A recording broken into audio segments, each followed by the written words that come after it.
Hello mga kasipit. As you can see, ito lamang yung mga setup namin sa aming mga derid na mga freebish ito. Mapapansin ninyo, wala yung natin gamit na kahit anong aerator sa kanila. Yan.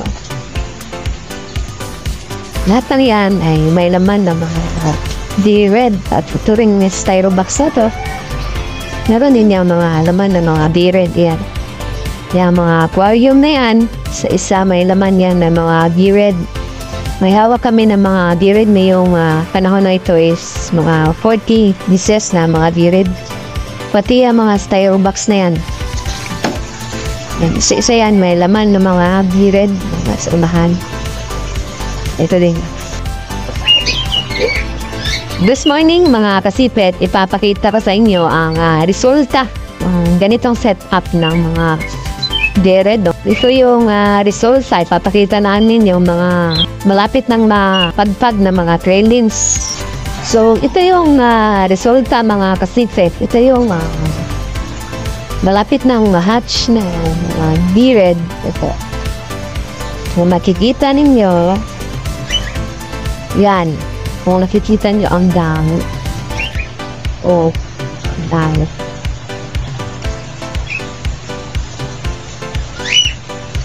Almost 1,000 siguro kung susumahin natin ito.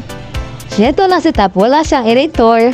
Tapos walang mababaw lang yung tubig. Aerator rin. Tingnan natin. Just one. Tingnan natin ito.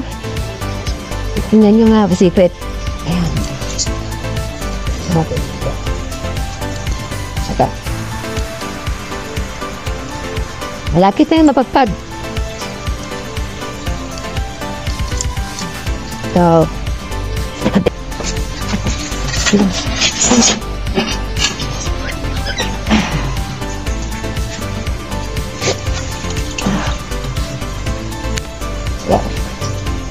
ayan, mapaknis. Ayan. Oy, konti lang. Pero, ayan, malapit na din yung mapisa. Dami.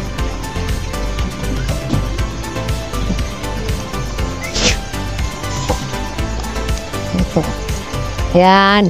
Yun ba? Dami nga. Oh, marami yan. Nahigit 1,000. Yan lang. Ganyan lang yung setup namin. Kita ninyo, wala yan siya. Dito, dito sa taas. Pabuntis. Ito yung resulta niya. Na wala kami yung ginagamit na aerator. Wala yung yan. Ito, siguro bukas pwede natin kapag ayan. Hindi, wala na yung iba.